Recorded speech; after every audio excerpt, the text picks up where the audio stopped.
ನಾಡಿಗಳೇ, ನಾನು ಭಾಷಣ ಮಾಡಲ್ಲ. ಇಲ್ಲಿವರೆಗೆ ನನಗ ಸಹಕಾರ ಕೊಟ್ಟಿರ್ತಕ್ಕಂಥ ಎಲ್ಲ ಬಂಧುಗಳನ್ನು ನೆನೆಸ್ತಕ್ಕಂಥ ಒಂದು ಸಂದರ್ಭ, ಅದರ ಜೊತೆಗೆ ಶರಣರು ಹೇಳಿರ್ತಕ್ಕಂಥ ಒಂದೆರಡು ಮಾತುಗಳನ್ನು ತಮ್ಮ ಜೊತೆಗೆ ಹಂಚ್ಕೊಳ್ತೀನಿ.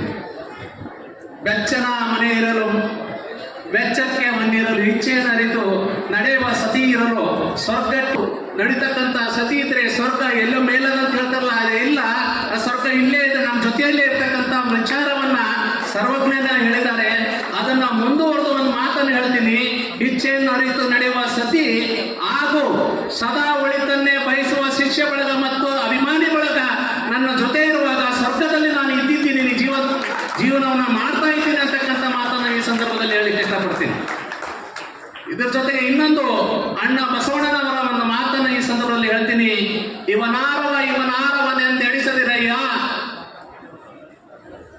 ಅನ್ನುವಂತ ಮಾತಿನ ಪ್ರಕಾರ ನನ್ನನ್ನ ತಮ್ಮ ಮನೆಯ ಮಗನೆಂದೆಣಿಸಿ ತಮ್ಮ ವಿಶಾಲವಾದಂತಹ ಹೃದಯದಲ್ಲಿ ನನಗೆ ಒಂದಿಷ್ಟು ಪುಟ್ಟ ಜಾಗವನ್ನು ಕೊಟ್ಟು ನನಗೆ ಗೌರವಿಸಿರ್ತಕ್ಕಂಥ ತಮಗೆಲ್ಲರಿಗೆ ಕೋಟಿ ಕೋಟಿ ನಮನಗಳನ್ನು ನಾನು ಈ ಸಂದರ್ಭದಲ್ಲಿ ಸಲ್ಲಿಸಲಿಕ್ಕೆ ಇಷ್ಟಪಡ್ತೀನಿ.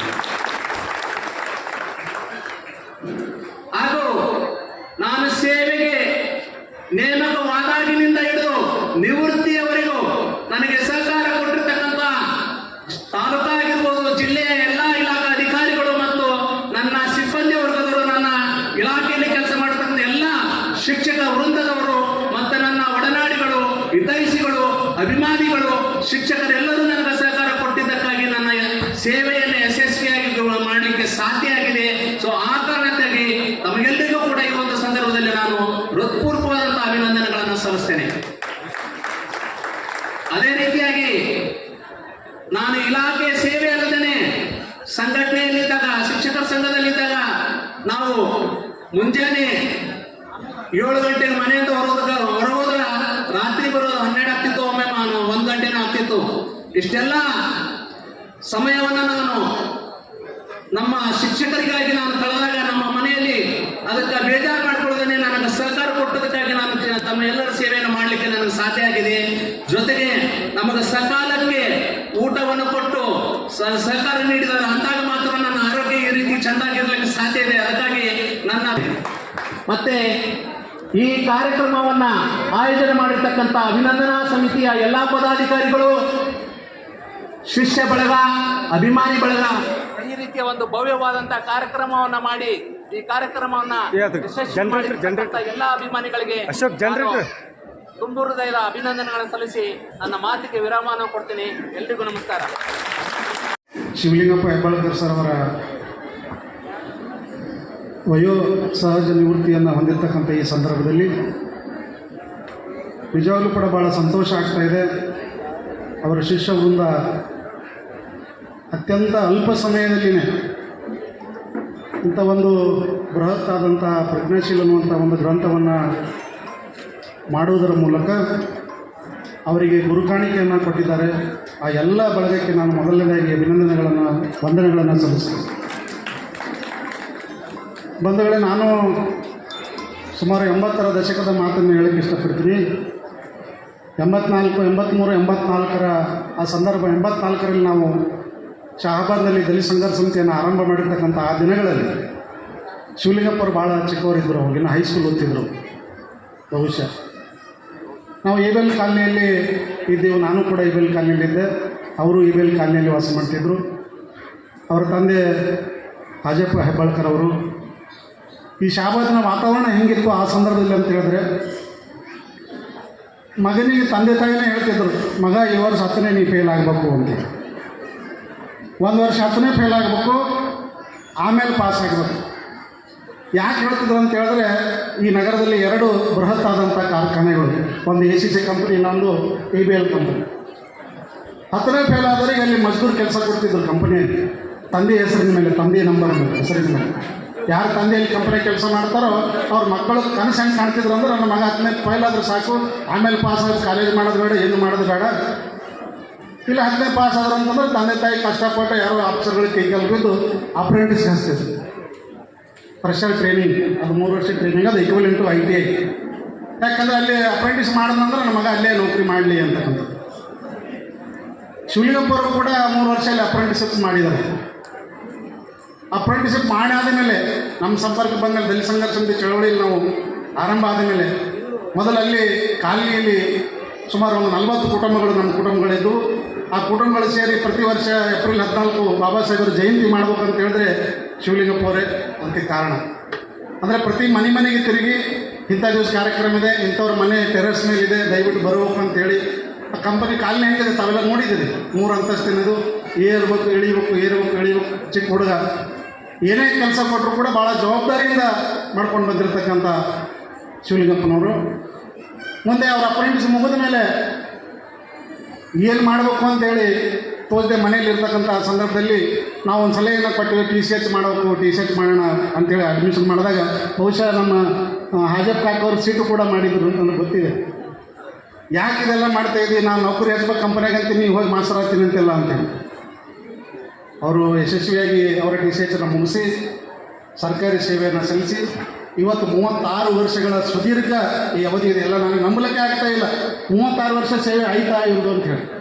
ನಿಜವಾಗ್ಲೂ ಕೂಡ ಇವತ್ತು ಅವ್ರು 60 ವರ್ಷ ಮುಗಿದು ರಿಟೈರ್ಡ್ ಆಗ್ತಾ ಇದ್ದಾರೆ. ನಾವು ನೋಡಿದ್ರೂ ಕೂಡ ಇವತ್ತು ಏನೋ 35-40 ವರ್ಷನವ್ರು ಇರ್ಬೋದು ಅಂತಕ್ಕಂಥ ಇದನ್ನು ಒಂದು ದೇಹದಾಢ್ಯತೆಯನ್ನು, ಒಂದು ಆರೋಗ್ಯವನ್ನು ಕಾಪಾಡಿಕೊಂಡು ಬಂದಿದ್ದರು. ಅದಕ್ಕೆಲ್ಲ ಕಾರಣ ಏನಂತೇಳಿ ಅವ್ರ ಬಳಿ ಇರ್ತಕ್ಕಂಥ ಬದ್ಧತೆ, ಅವ್ರ ಬಳಿ ಇರ್ತಕ್ಕಂಥ ಒಂದು ಏನು ಸಮಾಜದ ಕಳ್ಕಳಿ. ಇವತ್ತು ಶಹಾಬಾದ್ ನಗರದಲ್ಲಿ ನಾನು ಯಾವತ್ತೂ ಕೂಡ ಒಬ್ಬ ಶಿಕ್ಷಕರಿಗೆ ಸನ್ಮಾನ ಮಾಡಲಿಕ್ಕೆ ಅವರ ನಿವೃತ್ತಿ ಕಾರ್ಯಕ್ರಮದಾಗೆ ಇಷ್ಟೊಂದು ಸಂಖ್ಯೆಯಲ್ಲಿ ಜನ ಸೇರಿರ್ತಕ್ಕಂಥದ್ದನ್ನು ನಾನು ಮೊದಲನೇ ಬಾರಿಗೆ ನೋಡ್ತಾ ಇದ್ದೆ. ಈ ಗೆಳೆಯ ಸುರೇಶ್ ಮಾತಾಡ್ದಂಗೆ ಒಂದು ನಿವೃತ್ತಿ ಕಾರ್ಯಕ್ರಮಕ್ಕೆ 100, 200, 300 ಜನ ಇರ್ತಕ್ಕಂಥ ಕಾರ್ಯಕ್ರಮಗಳು ನಡೀತಾವೆ.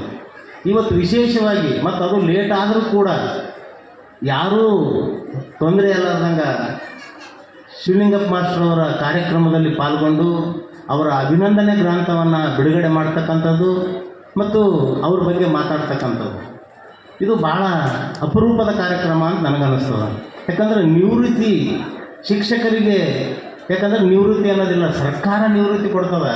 60 ವರ್ಷ ಆಯಿತು ಅನ್ನೋ ಕಾರಣಕ್ಕಾಗಿ ಹೊರತು ನಿವೃತ್ತಿನೇ ಹೊರತು ಶಿಕ್ಷಕರಿಗೆ ನಿವೃತ್ತಿ ಔಮ್ಯ ಸ್ವಭಾವದ ವ್ಯಕ್ತಿ. ಮತ್ತು ಚಳುವಳಿಯಲ್ಲಿದ್ದರೂ ಕೂಡ, ಅದು ದಲಿತ ಸಂಘರ್ಷ ಸಮಿತಿ ಬೆಂಕಿ ಅಂತ ಸಂಘಟನೆಯಲ್ಲಿದ್ದರೂ ಕೂಡ ಅವರು ಅಷ್ಟೇ ಶಾಂತ ರೀತಿಯಿಂದ ಸಂಘಟನೆಯಲ್ಲಿ ಚಳುವಳಿಯನ್ನು ಮಾಡಿರ್ತಕ್ಕಂಥವ್ರು. ಜಾತಿ ಧರ್ಮ ಇದು ಬರೀ ಏನು ಅಸ್ಪೃಶ್ಯರನ್ನು ಅಂತಕ್ಕಂಥ ಭಾವನೆಯನ್ನು ಶಿವಲಿಂಗ ಮಾಸ್ಟ್ರಲ್ಲಿ ಅವನು ಇರಲಿಲ್ಲ. ಯಾಕಂತಂದ್ರೆ ನಾನು 93ರಲ್ಲೇ ದಲಿತ ಸಂಘರ್ಷ ಸಮಿತಿಗೆ ಸೇರಿರ್ತಕ್ಕಂಥವನು. ನಾನು ಗುಲ್ಬರ್ಗ ಜಿಲ್ಲೆಯಲ್ಲಿ ಜನರಲ್ ಹಾಸ್ಟೆಲ್ ಓದಿರ್ತಕ್ಕಂಥವನು. ದಲಿತ ಸಂಘರ್ಷ ಸಮಿತಿ ಯಾವ ಹುಡುಕ್ತು ಅವಾಗೆ ದಲಿತ ಸಂಘರ್ಷ ಸಮಿತಿಯಲ್ಲಿ ಇದ್ದಿರ್ತಕ್ಕಂಥವನು. ನಂತರ ಬಾಬಾ ಸಾಹೇಬ್ ಅಂಬೇಡ್ಕರ್ ಅವರ 105ನೇ ಜಯಂತಿಯ ಸಂದರ್ಭದಲ್ಲಿ ದಲಿತ ಸಂಘರ್ಷ ಸಮಿತಿ ಒಂದು ನಿರ್ಣಯವನ್ನು ತೆಗೆದುಕೊಂಡಿತ್ತು. ಪ್ರತಿ ತಾಲೂಕಿನಲ್ಲಿ 100 ಹಳ್ಳಿಗಳಿಗೆ ಹೋಗಬೇಕು ಅಂತಕ್ಕಂಥದ್ದು, 105 ಹಳ್ಳಿಗಳಿಗೆ ಹೋಗ್ಬೇಕಂತಕ್ಕಂಥದ್ದು. ಆ ಸಂದರ್ಭದಲ್ಲಿ ಶಿವಲಿಂಗ ಮಾಸ್ಟರ್ಗೂ ನನಗೂ ಶಂಕರ್ ಜಾನ, ನಮ್ಮ ಮಲ್ಲಿಕಾರ್ಜುನ ಗೌಡ ಬಂದಿಲ್ಲ ಇಲ್ಲಿ, ಗೌಡರು, ಇನ್ನೂ ಒಂದು 4-5 ಜನ ಗುಲ್ಬರ್ಗ ತಾಲೂಕದ ಸೋಮನಾಥ ಹಳ್ಳಿಯಿಂದ ಪ್ರಾರಂಭ ಮಾಡಿದ್ದೀವಿ ಜಾಥಾ. ಮಿನಿಟ್ಟು ಅಂಥೇಳಿ ತಮ್ಮೆಲ್ಲರಲ್ಲಿ ಕೇವಲ ನಾನು ಒಂದು 5 ನಿಮಿಷದಲ್ಲಿ ನಾನು ಮಾತು ಮುಗಿಸ್ತೇನೆ. ಯಾಕೆಂದರೆ ಭಾಳ ನನ್ನ ಆತ್ಮೀಯ ಗೆಳೆಯ ಶ್ರೀಯುತ ಶಿವಲಿಂಗಪ್ಪನವರು ಸುಮಾರು 26 ವರ್ಷಗಳಿಂದ ನಿರಂತರ ಒಡನಾಟ ಇದೆ. ನಿಮ್ಮ ಒಂದು ಬಹುಮುಖ್ಯವಾದ ಸಮಯ ಕೇವಲ 5 ನಿಮಿಷ ನಾನು ತೆಗೆದುಕೊಳ್ತೇನೆ. ಬಹಳಷ್ಟು ಸಮಯದ ಜೊತೆ ನಾನು ಮಾತಾಡಬಹುದು, ಅಷ್ಟು ವಿಷಯಗಳಿವೆ. ಆದರೆ ಈಗಿನ ಒಂದು ಸಂದರ್ಭದಲ್ಲಿ 5 ನಿಮಿಷದಲ್ಲಿ ನಾನು ಮಾತನ್ನು ಮುಗಿಸಲಿಕ್ಕೆ ಪ್ರಯತ್ನಿಸ್ತೇನೆ. ಅವರ ಸ್ವಭಾವ ಯಾವ ರೀತಿ ಅಂತಂದ್ರೆ, ಮೈಯನ್ನೇ ಹಿಂಡಿ ನೊಂದರು ಕಪ್ಪು ಸಿಹಿಯ ಕೊಡುವುದು, ತೇಯುತ್ತಲಿದ್ದರು ಗಂಧದ ಪರಿಮಳ ಸೂಸಿ ಬರುವುದು, ತಾನೇ ಉರಿಯುತ್ತ ದೀಪವು ಮನೆಗೆ ಬೆಳಕು ನೀಡುವುದು, ದೀಪವು ಮನೆಗೆ ಬೆಳಕು ನೀಡುವುದು. ಆ ರೀತಿ ಇಡೀ ತಮ್ಮ ಜೀವನದಲ್ಲಿ ಕುಟುಂಬಕ್ಕಾಗಿ, ಸಮಾಜಕ್ಕಾಗಿ, ಸಂಘಟನೆಗಾಗಿ, ಜೊತೆಗೆ ತಮ್ಮ ವೃತ್ತಿಗಾಗಿ ದಿನನಿತ್ಯ ಅನೇಕ ಕಷ್ಟ ಕಾರ್ಪಣ್ಯಗಳನ್ನು ಅನುಭವಿಸುತ್ತಾ ಅನೇಕ ವಿದ್ಯಾರ್ಥಿಗಳ ಒಂದು ಬಾಳಿಗೆ ಬೆಳಕಾದವರು ಶ್ರೀಯುತ ಶಿವಲಿಂಗಪ್ಪನವರು. ನಿವೃತ್ತಿ ಹೊಂದಿದ ಒಂದು ಅಭಿನಂದನಾ ಕಾರ್ಯಕ್ರಮಕ್ಕೆ ಈ ವೇದಿಕೆ ಮೇಲಿರುವಂತಹ ಎಲ್ಲ ಅತಿಥಿ ಗಣ್ಯಮಾನ್ಯರೇ, ಮುಂಭಾಗದಲ್ಲಿರುವಂತಹ ಎಲ್ಲ ನನ್ನ ಅಣ್ಣ ತಮ್ಮಂದಿರೇ, ಶಿಕ್ಷಕ ಬಂದವರೇ, ಅಕ್ಕ ತಂಗಿದಿರೇ, ತಾಯಂದಿರೇ ಹಾಗೂ ಪತ್ರಿಕಾ ಮಾಧ್ಯಮದವರೇ, ಏನು ಹೇಳ್ಬೇಕನ್ನೋದೇ ಗೊತ್ತಾಗ್ತಿಲ್ಲ. ಯಾಕಂದ್ರೆ ಗುರುಗಳ ಮುಂದೆ ನಾನು ಝೀರೋ. ಇಲ್ಲಿ ತಹಸೀಲ್ದಾರಾಗಿ ವರ್ಕ್ ಮಾಡ್ತಿರ್ಬೋದು, ಬಟ್ ನಾನು ಅಣ್ಣವ್ರ ಇದ್ರೆ ನಿಜವಾಗ್ಲೂ ಝೀರೋ. ನಾನು ಕೇಳ್ಪಟ್ಟೆ ಅಣ್ಣವರು ಬಾಲ್ಯದಲ್ಲಿ ಯಾವ ಥರ ಇದ್ದರು, ಎಷ್ಟು ಕಷ್ಟಪಟ್ಟರು, ಎಷ್ಟು ಹೋರಾಟ ಮಾಡಿದ್ರು, ಶಿಕ್ಷಣ ಯಾವ ಥರ ಪಡೆದ್ರು, ಆಮೇಲೆ ಶಿಕ್ಷಣ ವೃತ್ತಿಯಲ್ಲಿ ಇದ್ದಾಗ ಯಾವ್ಯಾವ ಕೆಲಸ ಮಾಡಿದ್ರು ಎಲ್ಲ ಡಿಟೇಲ್ ಆಗಿ ನಾನು ಕೇಳ್ಪಟ್ಟೆ. ಬಹಳ ಖುಷಿ ಅನ್ನಿಸ್ತು. ಮತ್ತು ನನಗೊಂಥರ ಗುರುವಿನ ಭಾವನೆ ಅವ್ರ ಮುಂದೆ ಕಾಣಿಸ್ತದೆ. ಯಾವ ಥರ ಅಂದ್ರೆ ಇಷ್ಟು ಸರಳ ವ್ಯಕ್ತಿತ್ವ ಎಲ್ಲೂ ಕಂಡಿಲ್ಲ. ಎಲ್ಲ ಬಂಕೂರಿನಲ್ಲಿ ಕೆಲಸ ಮಾಡಿದ್ರಂತ, ತರ್ನಳ್ಳಿ ಎಲ್ಲಿ ಕೆಲಸ ಮಾಡಿದ್ರ ಅಲ್ಲಿ ಎಲ್ಲ ಶಿಕ್ಷಕರು ಹೊಂದದವ್ರು ಬಂದಿದ್ದೀರಿ, ಅವ್ರ ತಾಯಂದಿರು ಬಂದಿದ್ದೀರಿ, ಅಲ್ಲಿ ಪಡೆದಂಥ ಮಕ್ಕಳು ಸಹಿತ ಇಲ್ಲಿ. ನಾನಿಲ್ಲಿ ಏನು ಹೇಳ್ಬೇಕಂತಂದರೆ, ಎಲ್ಲರೂ ಸಾಮಾನ್ಯವಾಗಿ ನಾವು ಎಲ್ಲರೂ ವಿದ್ಯಾರ್ಥಿ ಪಡಿತಾ ಇರ್ತೀವಿ. ಆದರೆ ಒಬ್ಬ ದಲಿತರಾಗಿ ಆಗಿನ ಕಾಲಕ್ಕೆ 36 ವರ್ಷ ಸರ್ವಿಸ್ ಅಂತ ಕೇಳ್ಪಟ್ಟೆ, ಸುಮ್ಮನೆ ಸಾಮಾನ್ಯ ಮಾತಲ್ಲ. ಆ 36 ವರ್ಷದ ಹಿಂದೆ ನಮ್ಮ ದೀನ ದಲಿತರು ನಾವು ಯಾವ ಸ್ಥಿತಿಯಲ್ಲಿದ್ವಿ, ಸರಳವಾದದ್ದಲ್ಲ ಇದು. ಶಿಕ್ಷಣ ಪಡಿಬೇಕಾದ್ರೆ ಬಹಳ ಕಷ್ಟಪಟ್ಟರು. ಮನೆಯಲ್ಲಿ ಒಂದು ಸರಿಯಾದ ಸೂರು ಇರ್ತಿರ್ಲಿಲ್ಲ, ಓದಲಿಕ್ಕೆ ಯಾವುದೇ ರೀತಿ ಅವಕಾಶ ಇರ್ತಿರ್ಲಿಲ್ಲ. ಯಾವುದೋ ಒಂದು ಕೆಲಸ, ಕುರಿ ಕಾಯ್ಕೊಂತ, ದನ ಮೇಯಿಸ್ಕೊಂತ, ಯಾರ್ದೋ ಮನೆಯಾಗ ಕೆಲಸ ಮಾಡ್ತಾ ಓದಿದ್ದಾರೆ. ಇವಾಗ ನನ್ನ ತಂದೆಯವ್ರ ಬಗ್ಗೆ ನಾನು ಕೇಳ್ತಿರ್ತೀನಿ ಅಂದರೆ, ಈ 36 ವರ್ಷದಿಂದ ನಾನು ಇಮ್ಯಾಜಿನೇಷನ್ ಮಾಡಿಕೊಂಡ್ರೆ ಅದೇ ಅನಿಸ್ತು. ಅಣ್ಣವರು ಸಹಿತ ಅದೇ ಥರ ಕಷ್ಟಪಟ್ಟಿರ್ಬೇಕಂತ ನಾನು ಅಂದ್ಕೊಂಡಿದ್ದೀನಿ. ಸುಮ್ಮನೆ ಅಲ್ಲ, ಆವಾಗಿನ ಕಾಲಕ್ಷರಾಗಿರಲಿಲ್ಲ, ಅಲ್ಲೆಲ್ಲ ಹಿಂದಕ್ಕೆ ದೂಡ್ತಾ ಇರ್ತದೆ. ಅವೆಲ್ಲವನ್ನ ಎದೆಗೂಡಿಸಿ ಅದೆಲ್ಲವನ್ನ ಮೆಟ್ಟಿ ಈ ಸ್ಥಳಕ್ಕೆ ಬಂದರಂತ ಸಾಮಾನ್ಯ ಮಾತಲ್ಲ. ಆಮೇಲೆ ನಾನು ಕೇಳ್ಪಟ್ಟೆ ಏನಂತಂದ್ರೆ, ಎಜುಕೇಷನ್ ಡಿಪಾರ್ಟ್ಮೆಂಟಿಗೆ ಬಂದ ಮೇಲೂ ಸಹಿತ ಅವರು ಬಹಳಷ್ಟು ಸುಧಾರಣೆ ತಂದ್ರಂತ. ಎಕ್ಸಾಂಪಲ್, ಒಂದು ವೇಳೆ ಕಠಿಣವಾಗಿತ್ತಪ್ಪ, ಮನೋವಿಜ್ಞಾನದ ಬಗ್ಗೆನೂ ಕೂಡ ಮಾತಾಡ್ತಿದ್ರಂತ.